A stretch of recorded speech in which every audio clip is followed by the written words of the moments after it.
sampai saat ini tetap kami rasakan. Terima kasih buat besar setiamu dalam hidup kami. Dan kini saatnya Tuhan, kami sudah memuji dan kami akan menikmati firman Tuhan, membacanya dan melakukannya sehingga menerima mujizat firman Tuhan yang kami dengar, kami baca dan kami lakukan, sehingga nama Tuhan dipermuliakan, hidup kami bisa menjadi kesaksian. Dalam nama Tuhan Yesus kami berdoa dan mengucap syukur. Haleluya. Amin. Puji Tuhan. Shalom Bapak Ibu. Silakan duduk. Ya, tak terasa kita sudah sampai di bulan September ya, bulan depan Oktober. Kalau kita mengikuti materi pelajaran kita House Family, kalau saat ini pembacaan WPD kita sudah masuk di dalam 1 Samuel 6 ya, dan kalau Mazmurnya 107 ayat 1 sampai 43 yang nanti kita pelajari bersama-sama, kita sharing bersama-sama itu di hari House Family kita masing-masing. Tapi di hari Minggu adalah mendahului. Jadi ini pengantar buat Bapak Ibu untuk apa yang akan kita bahas. Sudah dapat gambaran ya, puji Tuhan. Kita lihat di dalam slide-nya sudah mengucap syukur atas anugerahnya, mengucap syukur atas anugerahnya. Mazmur 107 ayat 1 sampai 43. Nah, kita baca di bawahnya Mazmur 107 ayat 1 ya. Kita baca bersama. 1, 2, 3. Bersyukurlah kepada Tuhan sebab Dia baik, bahwasanya untuk selama-lamanya kasih setianya. Bersyukurlah pada Tuhan. Beritahu kikinya, kamu sudah bersyukur belum? Beritahu ya sebelahnya kita. Sudah bersyukur sama Tuhan belum? Amin. Haleluya. Sudah bersyukur pada Tuhan tentang kebaikan Tuhan. Kalau kita latar belakang ayat ini ditulis oleh siapa sih? Pemazmur itu ditulis oleh 5 orang penulis. Bukan hanya Musa saja, tetapi salah satunya ada Salomo dan ini Daud. Asaf juga seorang pemuji, worship dia juga menulis di dalam kitab Mazmur. Dan dalam 107 sampai 150 ini berbicara ucapan syukur atas pertolongan-pertolongan Tuhan. Ditulis sama siapa? Oleh Raja Daud yang menjadi raja pada tahun 1007 sebelum Masehi. Dan ini adalah konteksnya ketika orang Yahudi, kerajaan Israel yang dibuang oleh Raja Nebukadnezar II di mana? Di Babilonia pada tahun 586 sebelum Masehi. Jadi Daud mengingat ketika Daud menulis ayat ini di tahun 1007 dan mengulas beberapa pertolongan Tuhan karena mereka sudah ditebus oleh Tuhan. Sebelumnya mereka ada di mana kok ditebus Tuhan? Hei Bapak Ibu, waktu mereka ketika sudah sampai tanah Kanaan pada generasi kedua Yosua mati, sehingga ada generasi ketiga. Nah generasi ketiga ini kurang tahu tentang dahsyatnya pertolongan Tuhan sehingga jatuh bangun mengikut Tuhan. Ketika mereka sudah jauh dari Tuhan, ada di orang Kanaan, ada di sekitar Kanaan, mereka lupa Tuhan, mereka dihukum oleh Tuhan, diizinkan oleh musuh-musuh mereka supaya mereka sadar, mereka sambil tanah Kanaan tanpa dengan pertolongan Tuhan. Tetapi apa yang terjadi? Ketika tidak ada pemimpin, rusaklah moral mereka, berjalan bersama mereka. Meskipun ada 12 suku itu dan bukan hanya 12 suku saja, ada suku Lewi di dalamnya. Itu bejat juga. 2 minggu lalu waktu kita belajar Who I Am, siapa saya? Bapak Ibu tahu cerita waktu kita belajar House Family 2 minggu lalu tentang siapa saya? Ini adalah seorang suku Lewi yang menurut saya itu bejat moral. Seorang pemimpin yang punya gundik. Wow. Seorang imam, kalau sekarang seorang pendeta lah, punya selingkuhan. Udah dosanya punya selingkuhan. Yang kedua, ketika dia pulang dan dia mau kembali ke daerahnya, mampir ke suatu kota seperti kota Edom dan Gomora yang penduduknya penuh dengan dengan bejat moral juga. Apa yang terjadi? Istrinya istri kedua ini dibiarkan diperkosa. Dan yang ketiga, kesalahannya suku Lewi ini atau imam, atau zaman sekarang ketua satu ini pendeta atau majelis, ini adalah apa yang terjadi? Diizinkan dia lapor kepada 12 suku, dia lapor pada jemaat, hei aku lihat di seorang imam Lewi, masa istriku, bukan istri pertama loh, istri simpanan ini ya, yang keluar ini diperkosa oleh satu kerajaan ini, dan dipotong-potong sampai 12 suku, maksud 12 potongan, karena dikasih ke setiap potongan tubuh istrinya yang sudah mati, dikasih ke 12 suku. Dan beliau tahu betapa parahnya aku. Jadinya dia minta pembelaan kepada jemaatnya. Ini kurang ajar kan? Jadi bejatnya moral, sehingga sakit Tuhan murkanya, apa terjadi? Saking bejatnya Tuhan hukum mereka gagal. Satu orang ini 65.000 orang mati. Akibat siapa? Seorang suku Lewi, seorang imam, orang yang tak firman Tuhan, tapi orang yang bermasalah. Bejat moralnya, tahu benar firman Tuhan, tapi karakternya nggak beda dengan orang dunia. Sampai Tuhan jadi akhirnya pada masa berikutnya di zaman inilah si Daud berkata, mereka diizinkan Tuhan oleh Nebukadnezar ditangkap dan dibuang semua umat Israel. Di mana? Babelonia. Selama berapa tahun? 70 tahun. Wow, 70 tahun dibuang ke negara Babel. Dikeluarkan kerja paksa. Betapa tidak enak hidup di dalam penjajah. Betul Bapak Ibu? Waktu bangsa kita merdeka selama berapa tahun dijajah? Belanda 350 tahun. Itu parah sekali. Jangankan 350 tahun. Loh, sama Jepang saja dan 3,5 tahun susahnya, menderitanya, minta ampun. Yang sama dialami waktu dia ada di Mesir. Itu kerja paksa, kerja rodi. Akhirnya Tuhan bebaskan, enak hidup dalam pembebasan, dibawa ke tanah Kanan dengan pertolongan Tuhan. Sampai tanah Kanan karena bejat lagi. 12 suku ini termasuk suku lain juga Tuhan izinkan mereka ditangkap oleh Raja Nebukadnezar dan ditaruh di Babelonia. So kerja rodi selama berapa tahun? 70 tahun. Di sinilah mereka menderita lagi. Dan puji Tuhan, ketika mereka menderita, mereka baru sadar bahwa hidup ini adalah anugerah Tuhan. Mereka sudah tempat enak, hidup sudah diberkati, tapi lupa sama Tuhan.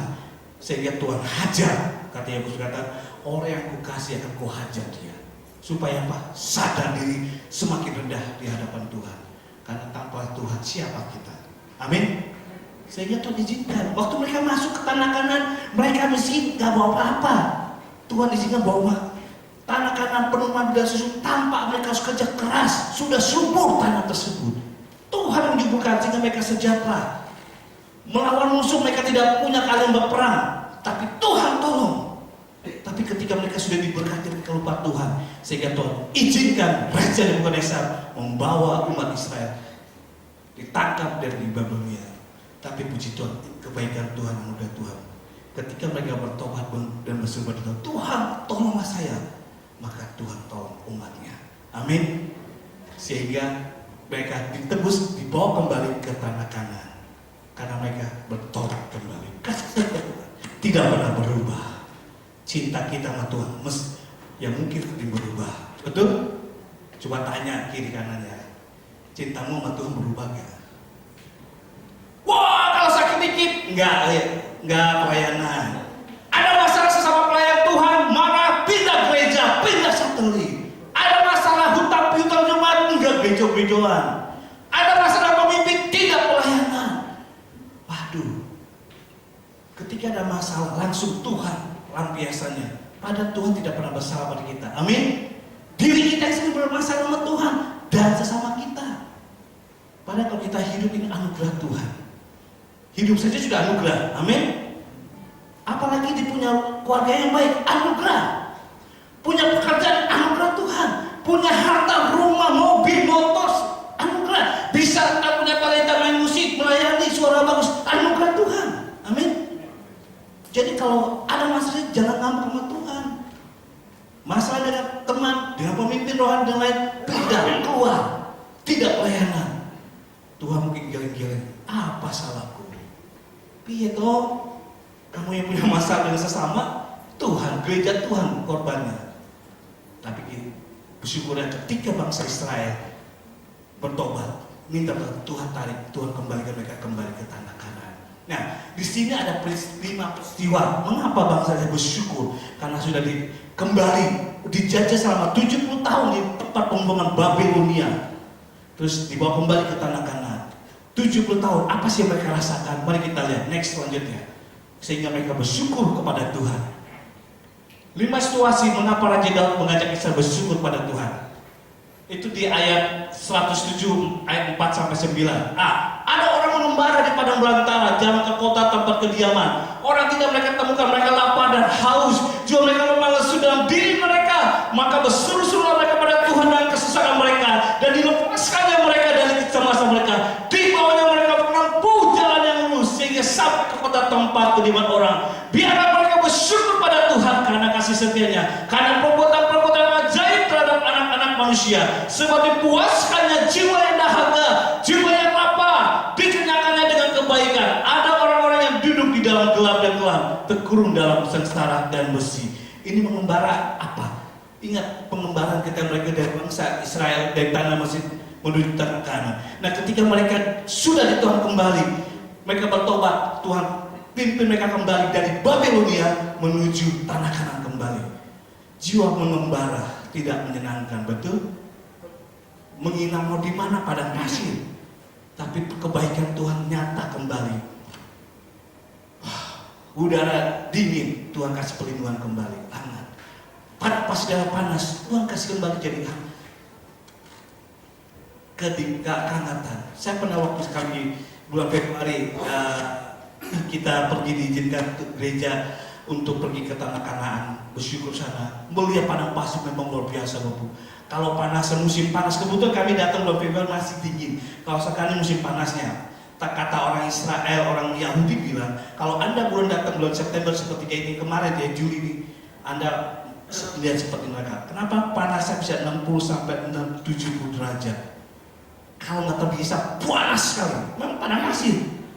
Dan malamnya, waduh, 0, derajat min ya artinya.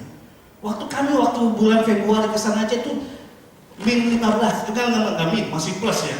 15, tapi dinginnya minta ampun. Sehingga sana bukan AC dingin, tapi AC pemanas. Saya tambah panasnya, maksud saya tambah dingin malah tambah panas. Dikasih tahu Pak, kalau di Mesir dan di Israel ini AC-nya bukan AC dingin, tapi AC pemanas. Semakin ditambah panas, semakin panas. Oh iya, kalau pengen dingin, matikan AC, buka jendela. Dingin minta ampun. Mengembara tidak enak. Dulu ingat waktu jadi generasi ketiga, mereka sudah di Babilonia karena kebobrokan mereka Tuhan izinkan dijajah ditangkap Nebukadnezar. Sehingga mereka tahu mengembara itu tidak menyenangkan. Mau makan masak di mana? Masuk kedua, sehingga mereka bersyukur, tapi mereka pulang kembali ke tanah Kanaan mereka ditolong Tuhan.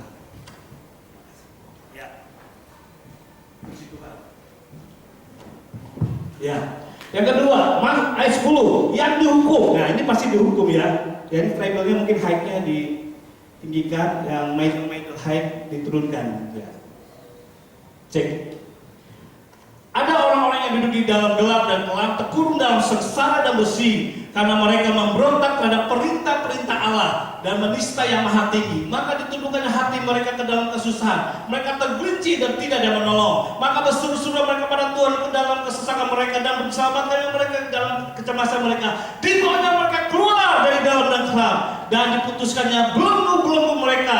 Biarlah mereka bersyukur pada Tuhan karena kasih setianya, sebab perbuatan-perbuatan yang ajaib terhadap anak manusia. Sebab dipecahkannya pintu-pintu tembaga dan dihancurkannya palang-palang pintu besi. Yang dihukum, Bapak itu tahu kalau dihukum itu tidak menyenangkan ya. Height-nya kurang Pak, tinggi Pak, ini mendem. Cek ya, tambah lagi height-nya. Cek ya. Apa yang terjadi ketika kalau kami kunjungan, kalau di Medan saya biasa setiap minggu itu ke tempat penahanan. Tempat penahanan sini bagus. Bahkan yang eksklusif, sana ada pejabat kalau ditangkap gitu ya, karena KPK. Itu tempatnya enak, sampai ber-AC. Dan pengunjung mendoakan tempat bagus, tetapi yang clustering istilahnya 3x3 itu bisa 20 orang tidur. Jadi kaki kena muka kena kaki, digeletak ke bawah. Itu masih mending. Zaman dahulu kalau ditangkap di Bogor, Paulus katakan apa? Di dalam penjara di bawah tanah. Bawah tanah loh, penjara bawah tanah. Nggak ada angin, nggak ada udara. Apalagi dibelenggu, dipasung kaki tangannya. Sungguh tidak menyenangkan ketika mereka ada dihukum. Itu hukuman saat itu memang hukuman mengerikan, kerja lodi. Kalau hukuman sekarang masih mending. Orang ditangkap, pejabat-pejabat saya tangkap KPK masih senyum. Karena apa? Ketika dilihat ruangannya ber-AC, udah kayak hotel aja, kamar tahanan. Yang nggak menderita. Betapa tidak senangnya ketika dihukum. Amin. Tidak ada kebebasan. Yang ketiga, mereka harus bersyukur apa? Karena mereka sudah mengembara itu Tuhan sudah lewatkan dalam pengembaraan dan pertolongan. Ketika dihukum, Tuhan tetap melepaskan mereka dari belenggu hukuman. Yang ketiga, next selanjutnya, menderita. Ayat 17. Ada orang menjadi sakit oleh sebab kelakuan mereka yang berdosa dan disiksa oleh sebab kesalahan-kesalahan mereka. Mereka muak pada segala makanan dan mereka sudah sampai pada pintu gerbang maut. Maka berseru-seru mereka pada Tuhan dalam kesusahan mereka dan diselamatkan mereka dari kesalahan mereka. Disampaikan firman-Nya dan disembuhkannya mereka. Diluputkan mereka dari liang kubur. Biarlah mereka bersyukur pada Tuhan karena kasih setia-Nya, karena perbuatan-perbuatan yang ajaib terhadap anak-anak manusia. Biarlah mereka mempersembahkan korban syukur dan menciptakan pekerjaan-pekerjaannya dengan sorak-sorai. Mereka menderita. Sudah dihukum, menderita. Makan pun susah. Amin. Itu orang dihukum itu tidak enak. Di sini yang nggak dihukum tapi makan sulit aja kurang enak. Siapa yang makan sehari 3 kali masih bisa makan, amin. Menderita itu enak, dihukum itu gak enak. Karena itu bersyukurlah. Masa mengatakan bersyukur loh pada Tuhan, kamu sudah ditebus dan dibawa kembali. 70 tahun menderita, dihukum, tidak bisa makan, kerja terus, kaki di kepala jadi kaki istilahnya. Yang kaya siapa? Nebukadnezar, kota di Babilonia. Yang susah orang Israel karena jadi tahanan. Mau kerja sana biasa menggali, mencari tambang emas dan lain-lain. Dan susah terus karena mereka kerja hanya dihukum, makanan pun nggak sedikit antara mereka kerja keras dengan makanan vitamin yang masuk ke mereka. Puji Tuhan, Daud mengatakan, kamu sudah dibebaskan dari hukuman. Itu sangat luar biasa. Selanjutnya, yang belayar, 4, ayat 23. Ada orang-orang yang mengarungi laut dengan kapal-kapal yang melakukan perdagangan di lautan luas. Mereka melihat pekerjaan Tuhan dan perbuatan-perbuatan yang ajaib di tempat yang dalam. Tuhan berfirman, maka dibangkitkan angin badai yang meninggalkan gelombang-gelombangnya. Mereka naik ke langit dan turun ke samudera. Jiwa mereka hancur karena celaka. Mereka pusing terhuyung-huyung seperti orang mabuk dan kehilangan akal. Mereka berseru-seru mereka kepada Tuhan dalam kesesakan mereka. Dikeluarkan mereka dari kecemasan mereka. Dibuatkan badai itu diam sehingga gelombang-gelombangnya tenang. Mereka bersuka cita sebab semuanya reda dan dituntutnya mereka ke dalam pelabuhan kesukaan mereka. Biarlah mereka bersyukur pada Tuhan karena kasih setia-Nya, karena perbuatan-perbuatan yang ajaib terhadap anak-anak manusia. Biarlah mereka meninggikan Tuhan dan jemaat itu memuji-muji Allah dengan bersama para majelis tua-tua. Belayar. Kalau belayar dengan kapal besar enak ya Bapak Ibu. Enak, tapi kalau belayar di dalam tahanan, tidak ada makanan, tidak ada apa, kena sedikit mabuk, kena angin mabuk yang luar biasa. Dalam pengembaraan, ketika ada gelombang besar, apa yang terjadi? Dan mereka bukan hanya ditahan saja, melewati laut juga, dan kapal juga. Tidak menyenangkan, tapi Tuhan sudah menolong mereka ketika dalam pelayaran, ketika ada angin diredakan Tuhan. Karena itu Daud berkata, hei ingat, kita harus bersyukur ketika Tuhan izinkan melewati laut dan belayar kembali ke tanah Kanaan. Tuhan menolong, amin. Dan ini peristiwa kelima, next selanjutnya. Ayat 33-38 dari 107. Dibuatnya sungai-sungai menjadi padang gurun dan pancaran-pancaran air menjadi tanah gersam. Tanah yang subur menjadi padang asing oleh sebab kejahatan orang-orang yang diam di dalamnya. Dibuatnya padang gurun menjadi kolam air dan tanah kering menjadi pancaran-pancaran air. Ditempatkan di sana orang-orang lapar dan mereka menjadikan kota tempat kediamannya. Mereka menabur di ladang-ladang dan membuat kebun-kebun anggur yang mengeluarkan buah-buah sebagai hasil. Diberkatinya mereka sehingga mereka bertambah banyak dengan sangat dan hewan mereka tidak dibuatnya berkurang. Wow, berkat keempat kembali. Inilah kebaikan Tuhan. 70 tahun ketika ditinggalkan tanah Kanaan. Apa yang terjadi Bapak Ibu? Harusnya the death of city ya, kota mati. pasti akan rusak. Rumah-rumah pasti hancur. 70 tahun ditinggalkan tanpa penghuni. Apa yang terjadi? Tetapi ketika mereka kembali, tanah-tanah tetap subur di pelihara Tuhan. Supaya mereka kembali, mereka dalam keadaan nyaman. Supaya mereka ketika mereka bertobat, kembali pada Tuhan, kembali ke tanah perjanjian yang sudah disediakan. Meskipun 70 tahun tidak dipelihara oleh Israel, Tuhan sendiri pelihara ladang mereka. Tuhan sendiri menjaga, memberkati peternakan mereka. Wah, apa kurang baik ya Tuhan? Ladangnya tetap subur, tenaga tetap banyak, Tuhan berkati. Seharusnya 70 tahun ditinggal, pasti rusak rumahnya, ladang-ladangnya hancur, ternak-ternaknya hilang atau mati kelaparan. Tapi firman Tuhan katakan tidak. Tetap ajaib. Ini 5 peristiwa. Mengapa mereka raja bersyukur? Ayo bersyukur, kamu sudah ditebus dari perbudakan, kembali ke tanah-tanah yang penuh dengan sukacita, penuh dengan berkat-berkat Tuhan. Karena itu jangan pernah tinggalkan Tuhan. Kalau Tuhan menghajar kita, menyedihkan. Amin. Bisa kita seperti Israel ketika mereka berdosa, ditegur sekali, berapa kali, akhirnya sampai Tuhan izinkan mereka masuk perbudakan selama 70 tahun. Tidak menyenangkan, menyakitkan. Tetapi ketika mereka bertobat kembali, kasih setia Tuhan tetap terikat, sehingga mereka kembali ke tempat tanah-tanah yang tetap dalam keadaan Tuhan pelihara. Amin. Selanjutnya apa sih kita pelajari? Next, selanjutnya kita harus mengucap syukur. Bentuk ucapan syukur dikatakan melayani pekerjaan Tuhan merupakan bentuk ucapan syukur atas anugerahnya.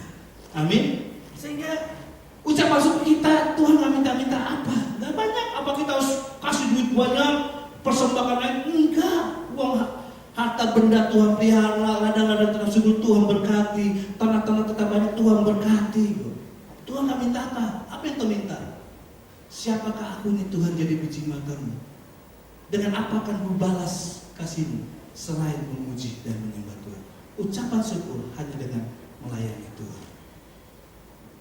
Ini kata Rick Warren, seorang gembala sidang yang jemaatnya sekarang 70-an, tapi penulis buku yang kita pelajari PDM, yaitu Purpose Benefit of Movement yang tahun 2007 yang kita alami. Nah, beliau berkata begini, Rick Warren, kita tidak melayani Allah karena rasa bersalah atau ketakutan. Perhatikan, kita tidak melayani Allah karena rasa bersalah atau ketakutan atau bahkan kewajiban, tetapi kita melayani Allah karena sukacita dan ucapan syukur. Yang dalam atasnya apa yang telah Tuhan kerjakan bagi kita, kita berhutang nyawa kepadanya melalui keselamatan. Masa lalu kita telah diampuni, masa kita diberi fakta, masa depan kita dijamin. Wow, amin. Melalui kematian di atas kayu salib, keselamatan anugerah itu. Makanya orang jangan anggap pendek. Wah, saya sudah diselamatkan, saya sudah dibaptis, saya sudah senang. Udah, nggak harus gereja-gereja lagi, nggak usah kalau saya ada waktu saya gereja, ada waktu saya melayani, ada waktu saya saya ingin anak saya itu menyampaikan kasih Tuhan, menyampaikan keselamatan. Padahal kalau Bapak Ibu tahu keselamatan ini menurut orang, masa lalu kita sudah diampuni. Sebejat apapun dosa kita, Tuhan Maha mengampuni. Tetapi masa kini kita diberi makna dan masa depan kita dijamin. Wow, amin. Dengan melayani Tuhan, masa lalu diampuni, masa ini kita berarti ya, kita dihargai, dihormati Tuhan, dan masa depan kita, anak cucu kita diberkati oleh Tuhan. Kok cuma satu orang? Baru 10 nih. Wow, keselamatan itu membuat kita, apa yang kita lakukan Tuhan di gereja Satelit Elim ini.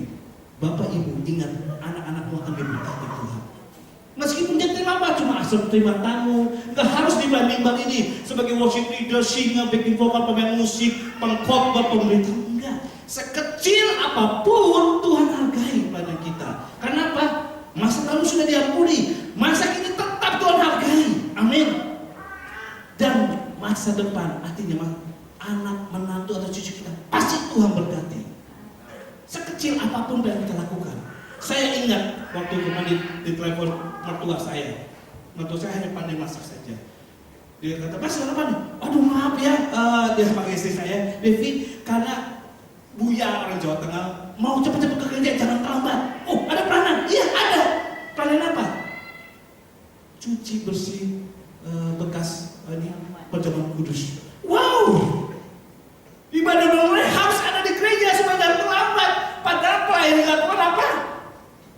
Cuci bekas perjamuan kudus yang jemaat minum. Itu pun pasti cuci sesudah ibadah, betul? Tapi setengah jam harus tiba di gereja. Wow, bisa apa gila? Kecuali terima tamu, boleh lah. Setengah jam duluan terima tamu, nggak apa-apa. Main musik setengah jam lebih dahulu datang, nggak apa-apa. Latihan dulu, doa dulu supaya dahsyat urapan. Ini cuma mencuci. Tapi saya seperti inilah, saking menghargai keselamatan Tuhan, menghargai salib. Kenapa? Salib itu berbicara dosa kita sudah diampuni. Masa lalu, masa kini, hidup kita bergairah. Orang tidak bisa menganggap enteng. Karena apa? Tuhan menghargai, Tuhan akan hormati. Dan yang ketiga, anak-anak cucunya diberkati. Amin. Sehingga pelayanan apapun kita lakukan, itu karena kita menghargai anugerah Tuhan. Ya, anak keempat, kami semua dalam pelayanan. Itu kenapa? Karena berkat Tuhan. Rikono mengatakan gini, marilah kita melayani Tuhan dengan apa yang bisa kita kerjakan dan dengan apa yang ada pada kita. Waktu, tenaga, talenta, keuangan. Ada 4 hal yang bisa kita lakukan. Bapak Ibu, apa yang Bapak Ibu miliki, lakukan. Gak harus punya uang. Kita melayani Tuhan dengan keuangan. Punya waktu, lakukan. Waktu gak bisa, ya dengan keuangan, dengan talenta. Kemarin banyak pendeta yang, ini kan ada MP, Majelis Pusat ya, ada rapat itu, ketua-ketua daerah, BPD maksudnya datang di Surabaya mau rapat ini, dan ketua BPD itu datang, dan salah satunya beberapa dari Kalimantan Tengah. Mereka bersaksi kemarin di Chapel, maksud Chapel itu di kebaktian pastoral tiap hari Sabtu seminggu, dan mereka bercerita. Dia katakan gini, kami berterima kasih kepada Gereja Sidang Jemaat Allah Ebenezer karena sampai saat ini proyeknya, uangnya memberkati kami. Bapak Ibu tahu, kolektor dan pelabuhan Bapak Ibu berikan saat ini itu memberkati Kalimantan. Hanya Gereja Sidang Jemaat Allah Ebenezer yang tetap konsisten 25% dari uang yang kita kumpulkan, dikasih kemana? Ke Kalimantan. Untuk apa? Bangun gereja supaya pendeta-pendeta perintisan ada keuangan tiap bulannya, dikasih. Melalui siapa? Melalui kita.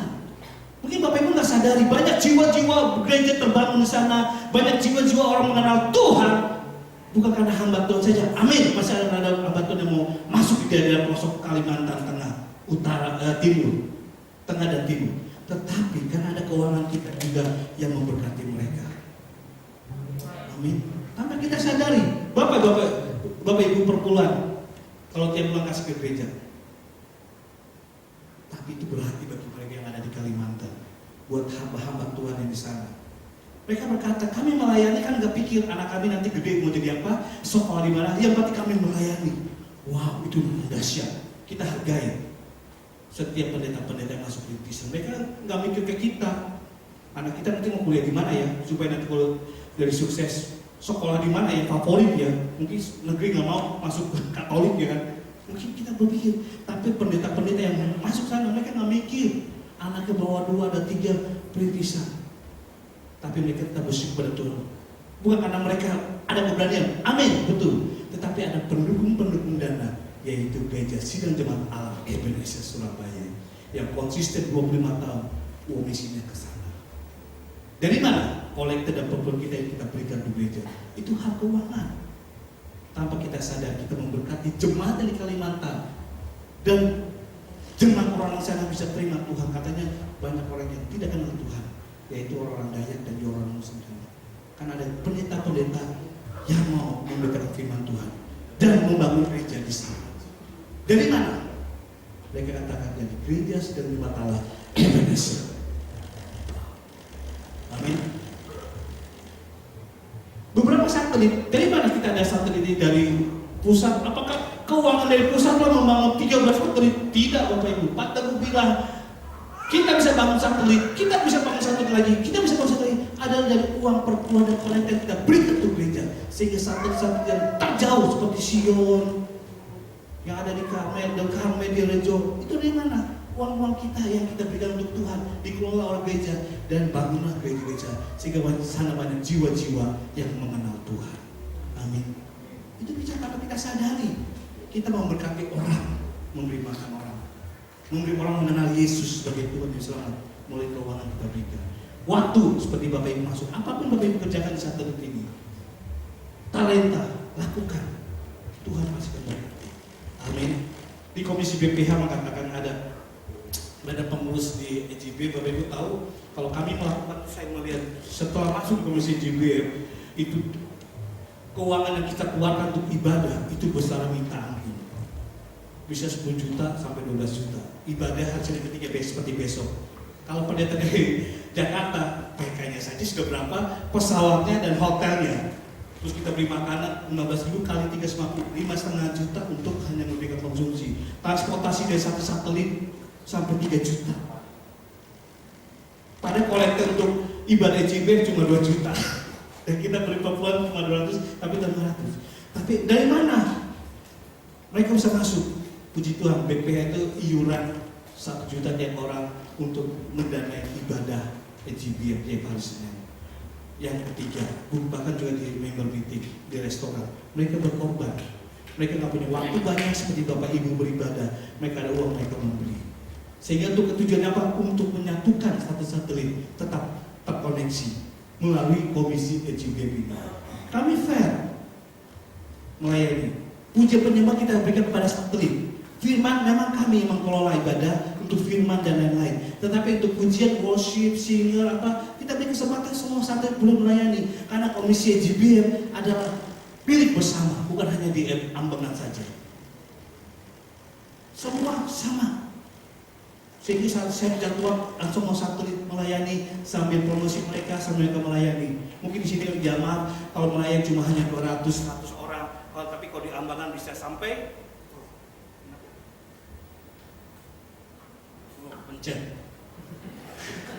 Ibadahnya kan sampai 350, kayak pertandingan kemarin 720 orang yang ada idealnya 720 sampai kita beli roti tambah lagi. Hadiahnya 1 juta pemenang. Kita hargai tujuannya apa? Karena mereka para badan pengurus harian BPH Komisi JP ini, mereka sudah diberkati uang oleh Tuhan dan mereka kembalikan untuk Tuhan.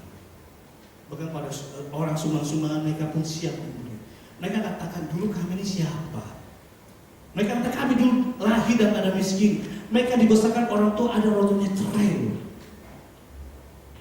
Miskin, lempar ke saudara sana, lempar ke saudara sini. Tapi akhirnya Tuhan persatukan 4 orang ini di Surabaya, ditolong Tuhan sampai diberkati. Mereka apa mereka lakukan?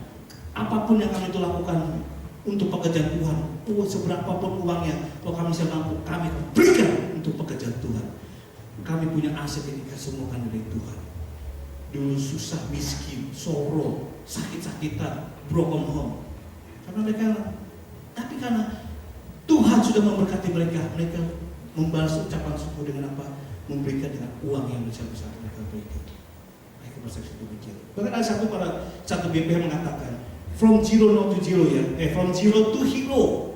Ya dari bukan siapa-siapa menjadi pahlawan ya. Dari nobody to somebody. Dari bukan siapa-siapa menjadi sesuatu. Dikatakan, Pak Kosa, dulu saya seorang pegawai apa? Listrik, penjaga toko. Tapi ketika Tuhan berkati, dia setia itu cuma di Tuhan. Sekarang menjadi pemilik toko, bisa punya 2 ruko.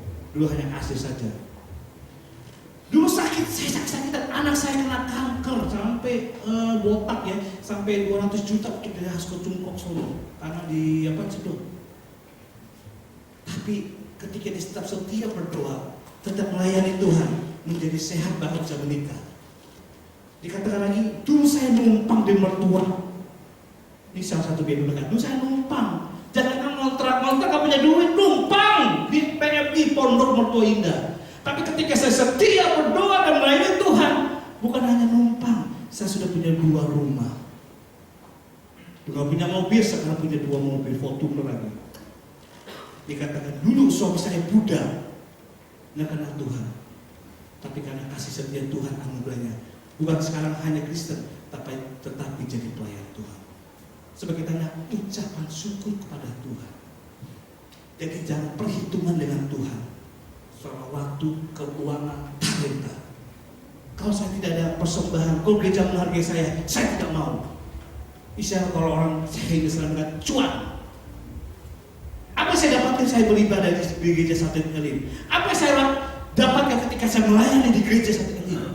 Ketika kita membaca petitum, kita mensepelekan kasih karunia Tuhan, salut Tuhan.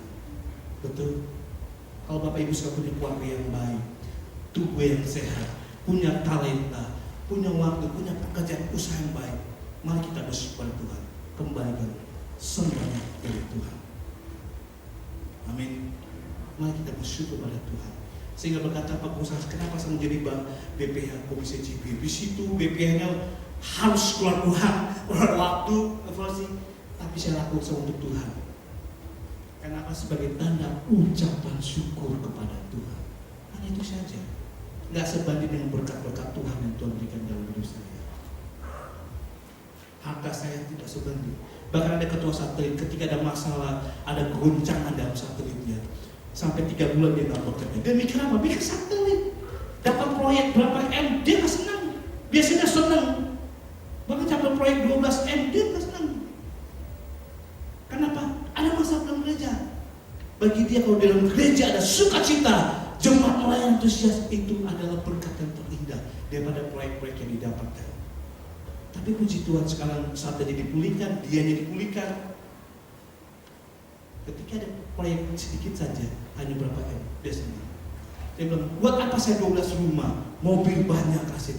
Kalau pelayanan saya itu Soro, gereja saya itu Soro. Soro ini menderita karena tantangan. Bukan dari luar, jemaat tarik-tarik, enggak. Dari dalam konflik-konflik dalam jemaat. Tapi ketika dia tetap setia, tetap bersyukur, dia tak keluar dari saat tersebut, dia tetap melayani. Kalau secara duniawi, buat apa saya melayani di saat ini? Kecil, miskin, gak diperhatikan dalam benar. Tapi justru ketika saya setia, saya keluar uang, saya keluarkan waktu, program-program gereja gak disupport, saya support sendiri. Bahkan kalau Natalan di Hotel Oval saya yang bayar 20 juta, gereja gak kasih, saya lakukan. Saya keluar dari gereja satu itu gak masalah, dia berkata demikian.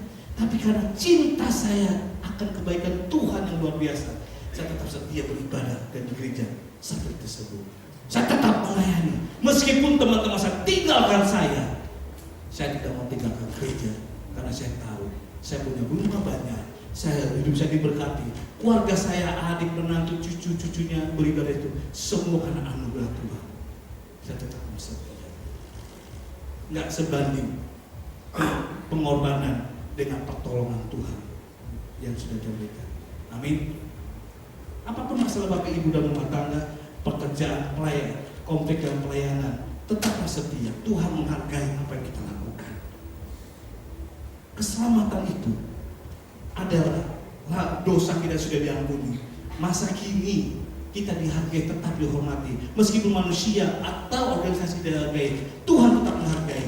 Dan ingat, masa depan anak menantu kita, cucu kita, Tuhan menghargai. Mari kita berdoa. Mari kita bersyukur pada Tuhan. Mungkin ada sedikit cuplikan ya, boleh ya, videonya ya, tanda ucapan syukur. Boleh. Binatang aja tahu bersyukur, apalagi manusia, harusnya ya. Ya, suaranya boleh. Cuma 1 menit aja. Entah kenapa ikan ini tidak mau pergi dari majikannya, karena apa? Majikannya selalu beri makanan.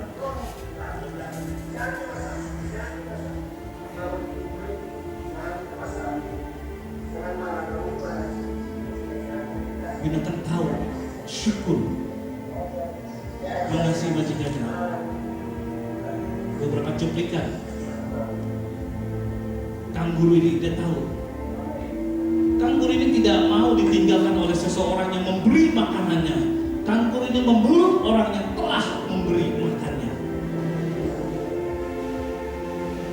Tahu bersyukur binatang-binatang ini, sehingga dia menghargai Tuhan yang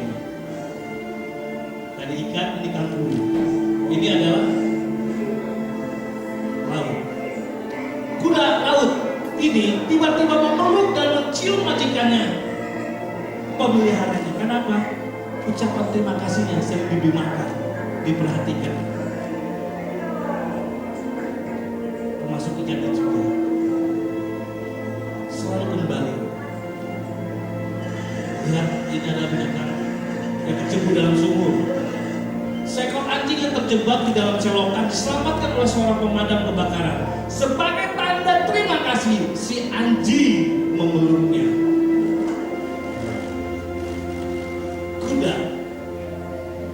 Kuda ini menumpangkan kepalanya di pundak majikannya. Ya. Kalau binatang tahu bersyukur, apalagi kita manusia yang lebih mulia. Amin. Coba beritahu, kamu tahu bersyukur kan? Coba gini ya. Kamu manusia kan? Harus tahu bersyukur pada Tuhan. Daud berkata, hai umat Israel, mari kita bersyukur pada Tuhan. Kamu sudah ditebus, sudah diberkati. Harus tahu bersyukur. Yaitu tetap dia memuji dan menekan Tuhan. Mari kita akan memuji Tuhan. Terima kasih Tuhan. Kita bersyukur pada Tuhan. Dan apa yang bisa kita lakukan? Haleluya. Terima kasih Tuhan.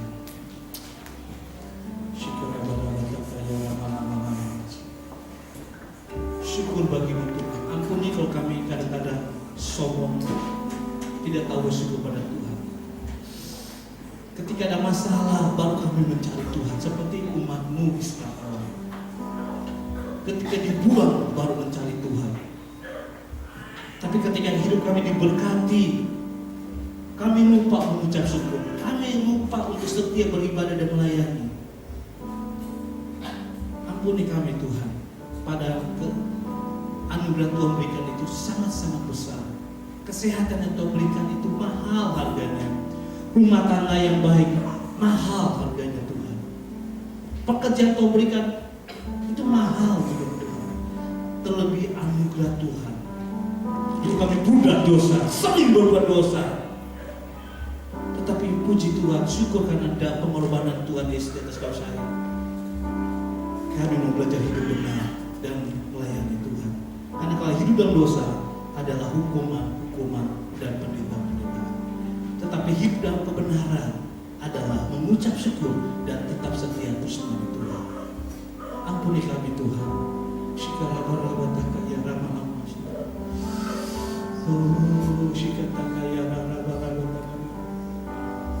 Renungkan kebaikan Tuhan Bapak Ibu. Taruh tangan di dada kita masing-masing. Katakan, Tuhan ampuni aku. Kalau aku kurang meresponi kasih setia Tuhan. Ampuni aku kalau aku kurang meresponi pertolongan Tuhan hingga sampai saat ini. Tuhan tetap tolong kami karena Tuhan mengikat janjimu kepada Bapak Abraham. Kau kami adalah anak-anak Abraham. Tuhan akan tolong ketika kami mau bertobat dan kembali kepada Tuhan. Ampuni kami kalau kami sering mempermainkan kasih setia Tuhan. Sering mudah berbuat jahat dosa. Ampuni Tuhan. Padahal Tuhan sudah memberkati hidup kami. Terima kasih buat tangan-tangan yang taruh di atas dadanya dan berkata, Tuhan sucikan kuduskan aku, supaya rumah tanggaku tetap dipulihkan, supaya pelayananku tetap dikuduskan dan menjadi berkat bagi banyak orang, bukan bagi banyak seruan, supaya pekerjaanku tetap diberkati Tuhan dalam nama Yesus. Sikara berabata kaya